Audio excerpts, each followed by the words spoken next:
Hi, welcome back to Focal Point AFR Talk. Brian Fisher is my name. Great to have you in the conversation. And again, I'm going to repeat this until all of America agrees with me. So you may get tired of hearing me say the same thing. But ladies and gentlemen, we've got to reiterate this. We've got to repeat this until all of America sees it. We can't rest until that happens because our religious liberty is at stake. And I've said it over and over again. I will continue to say it. It's one of the rubrics of education that repetition is the mother of learning. So you hear me repeat myself, it's because there's something that I want you to learn, and it's important. Repetition is, in fact, the mother of learning. And this demon god in the state capitol in Oklahoma, that makes the very first word of the First Amendment extremely important because it says Congress shall make no law. It doesn't have anything to do with the state of Oklahoma. The only entity that's even dealt with that's restrained in any way by the First Amendment is Congress. So Congress said their hands are tied. They can't prohibit the free exercise of religion. In other words, if Oklahoma wants to encourage the worship of Satan, then the federal government's not supposed to stop them.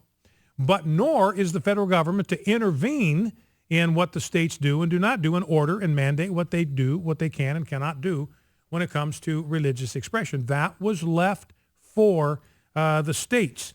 Even Joseph Story says the same thing, agreed with Thomas Jefferson. The whole power, listen to this, this is the longest serving associate justice in Supreme Court history.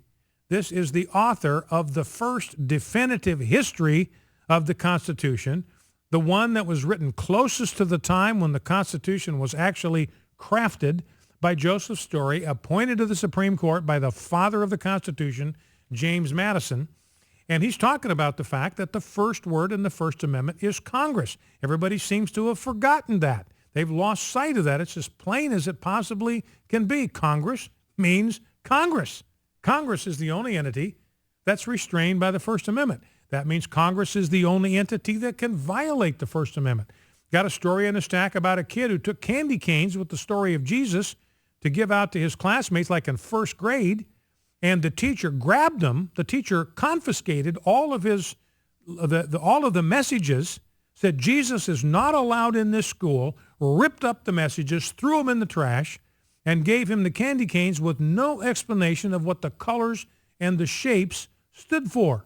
You know, the shape of the candy cane is to represent the staff of the shepherd. Jesus says the great shepherd. Turn it upside down, it makes a J to represent Jesus. You've got the white to symbolize his purity, the red to symbolize his blood. It tells the whole gospel story, and it was shaped for that purpose.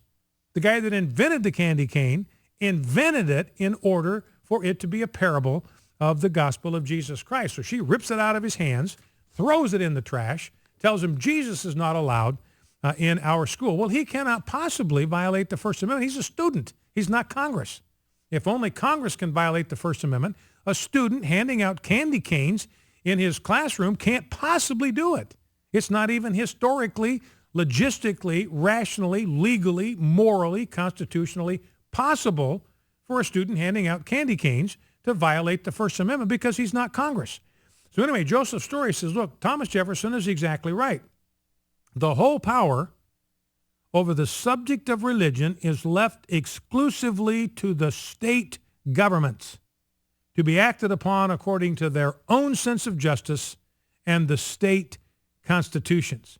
Again, I repeat, Joseph Story, the whole power, that's every bit of it. Federal government has zero power, none, nada, zip, zilch, when it comes to telling states what they can and cannot do with regard to religious expression. It's not their business. Their hands are tied by the Constitution. And the central government includes the judiciary. So federal judges have absolutely no business even making rulings on this subject. This is to be left with the courts and the lawmakers in individual states. So the whole power over the subject of religion is left exclusively to the state governments to be acted upon according to their own sense of justice. So the whole power of whether Oklahoma has a statue to Satan on their Capitol grounds, the whole power to resolve that question, to make a decision, rests with the government of Oklahoma. Nobody else has any business intruding in that decision. And if their sense of justice says we don't want a demon god in our capital, they do not have to have one. Why? Because I repeat, the whole power over the subject of religion is left exclusively to the state governments. That from the longest serving Associate Justice of the United States Supreme Court, the first eminent and authoritative historian of that document. All right, Rob, let's grab another segment here if we can. Number to call if you want to join